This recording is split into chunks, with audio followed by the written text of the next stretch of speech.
Et nous voici à l'épisode 2.2 de ce module sur la synthèse bibliographique avec un exemple ici d'utilisation de Google, la star incontestée des moteurs de recherche généralistes.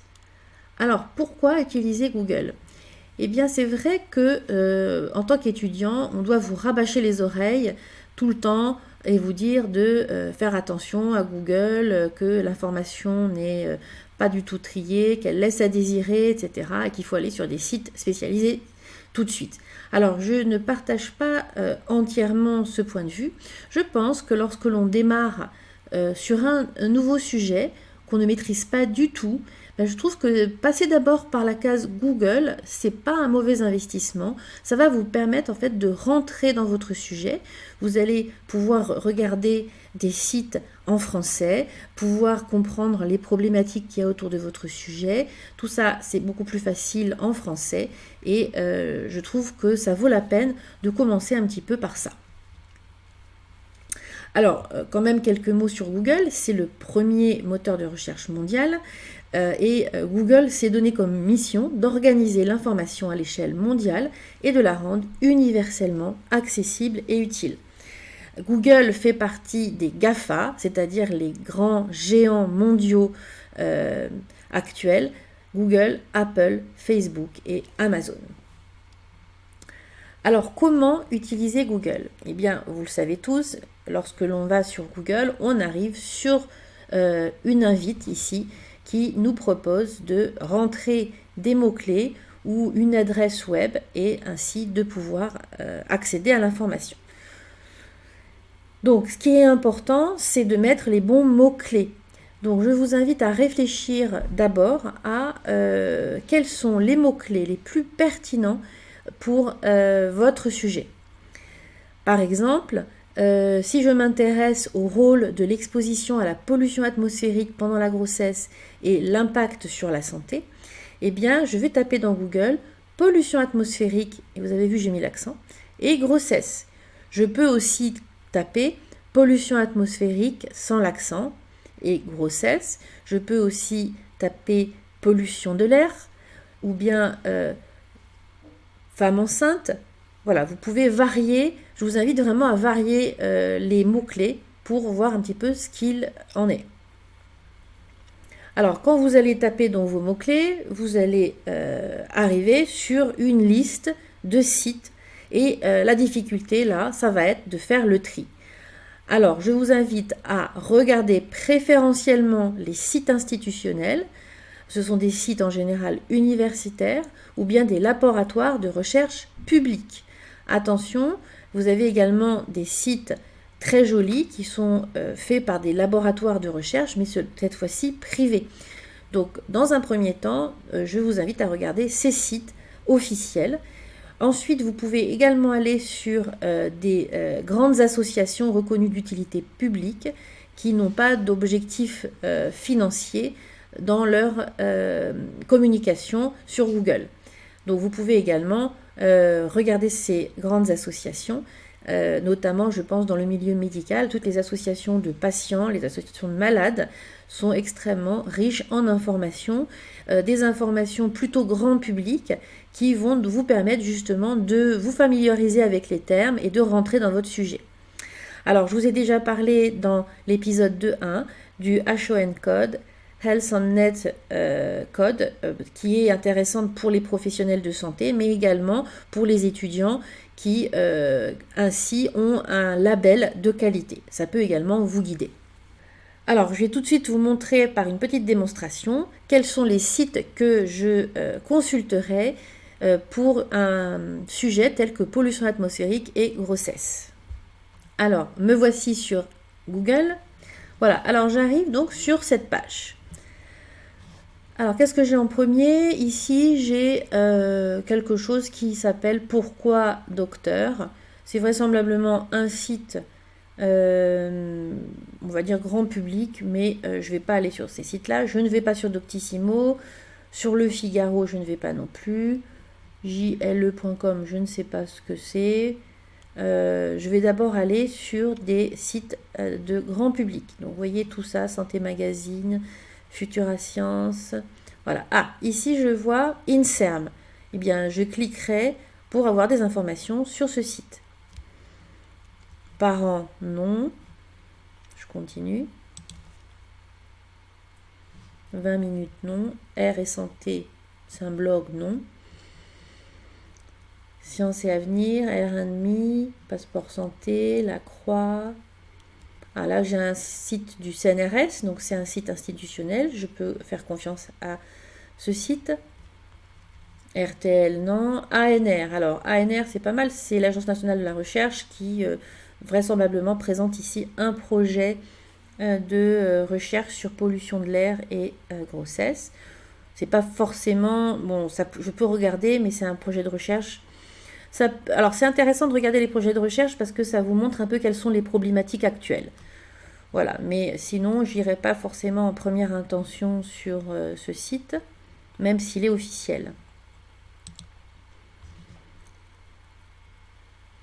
Ah, bah ça c'est mon article, d'accord. Bon, bah là vous pouvez me faire confiance.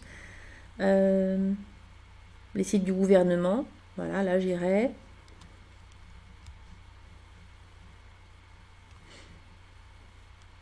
Épidémiologie France, Aviaisance, c'est une association à but non lucratif donc, qui finance des recherches, donc j'irai regarder. APPA Nord-Pas-de-Calais, bien sûr, c'est une association nationale reconnue d'utilité publique. Top Santé, non. Ouest France, non. France TV Info, non. Donc, tout ça, ce sont des sites qui ne sont pas forcément des sites institutionnels, qui, d'une manière générale, en fait, aller chercher l'information qui est produite par les pros. La boîte rose, non. LCI, Sciences Post, Marie-Claire. Vous voyez, alors FRM, c'est la Fondation pour la recherche médicale. Donc là, on peut effectivement lui faire confiance. Alors, projet fait, là, là c'est quelque chose que je connais, c'est l'association de prévention de la pollution atmosphérique qui commandite ce projet, donc je serai allée regarder. Voilà, la PPA aussi. GIS Climat. Alors GIS, c'est un groupe d'intérêt scientifique, donc là, tous les GIS, normalement, vous pouvez y aller les yeux fermés. Ma commune, non. Bébé maman, non. Pour la science, non. Crespaca. Alors, je ne sais pas ce que c'est, on va aller voir. Comité régional d'éducation pour la santé Provence-Alpes-Côte d'Azur. Donc là, voilà, c'est une association à but non lucratif. Vous pouvez également, bien sûr, lui faire confiance. Allô, docteur, on laisse tomber. Atmo, ça c'est intéressant, puisque c'est une association agréée. Alors, le CEREMA, je ne sais pas ce que c'est.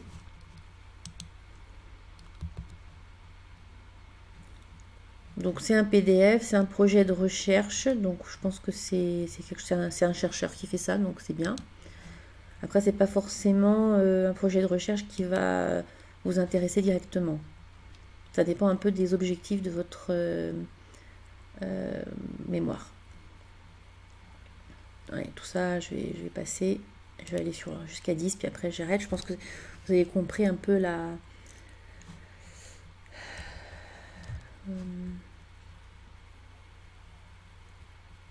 Alors, ici, on a le CHU de Besançon. Donc là aussi, vous pouvez y aller. C'est un site institutionnel. CHU de Rouen, bien sûr, avec le CISMEV, dont je vous ai déjà parlé. Santé publique France, bien évidemment. ANSES, bien évidemment. Atmo Auvergne, donc pas de problème, c'est une association agréée.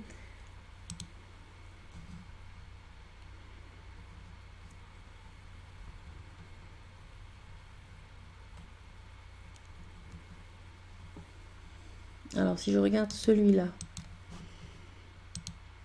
ça c'est une thèse, impact des inégalités sociales. Donc, une thèse, c'est intéressant parce que c'est normalement un travail qui est validé scientifiquement. ARS, donc c'est les agences régionales de santé, là aussi vous pouvez y aller. Donc tout ça, l'environnement magazine, guide maman bébé, tout ça, vous évitez. Springer.com, donc ah bah ça c'est mon article. Ok, donc ça vous pouvez également le regarder. Springer.com, c'est un site, un éditeur de revues scientifiques. Ensuite, SPLF, c'est la Société de pneumologie de langue française, donc vous pouvez y aller aussi tranquille.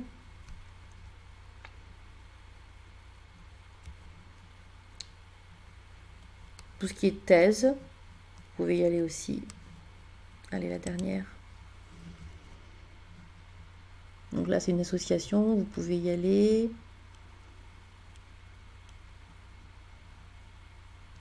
Voilà, donc vous voyez finalement sur les 10 premières pages de Google, il y a un certain nombre de sites que je vous ai indiqués qui sont tout à fait intéressants à consulter pour voilà, vous familiariser avec votre sujet, rentrer dans votre sujet. Donc ne vous en privez pas. Comme je vous l'ai dit dans la vidéo d'introduction de la synthèse bibliographique, hein, ce module 2, c'est important de ne pas sauter à pieds joints dans des sites trop compliqués avant que vous soyez déjà un peu familiarisé avec votre sujet. Donc vraiment faites attention, vous risquez d'être dégoûté hein, si vous allez de façon trop rapide sur les sites spécialisés. Alors, quelles sont les principales erreurs à éviter lorsque l'on va sur Google? Eh bien, la plus grosse erreur, c'est de confondre les sites institutionnels et les autres. Donc, je vous ai donné les repères qui vont vous permettre de mieux sélectionner votre information. Donc, faites bien attention à ça. Et puis ensuite, je vous invite à faire attention. Beaucoup d'étudiants qui vont, on va dire, surfer d'un site à l'autre, sans forcément regarder l'information de façon précise et sans la répertorier. C'est important que vous sachiez où retrouver vos informations. Donc n'hésitez pas à vous faire par exemple un document Word avec soit vous copiez-coller des éléments des sites que vous avez visités et qui vous paraissaient intéressants et vous mettez ça dans un document Word, soit vous copiez uniquement les liens vers les pages qui vous intéressent, parce que quand vous allez, au bout d'un certain temps, vous allez avoir été beaucoup hein, sur Internet et vous allez en fait perdre le fruit de votre travail parce que vous n'aurez pas gardé des traces des sites importants sur lesquels il va falloir vous appesantir un petit peu plus. Donc faites également en sorte d'avoir une trace des sites les plus intéressants pour votre travail. Voilà, je vous invite à faire votre recherche maintenant sur Google. Oui, allez-y, choisissez vos mots-clés, amusez-vous à en prendre plusieurs, à les combiner pour sélectionner les sites les plus pertinents tels que je viens de vous les montrer. Et voilà, je vous invite à remplir votre appel à l'action que vous pouvez télécharger sous cette vidéo.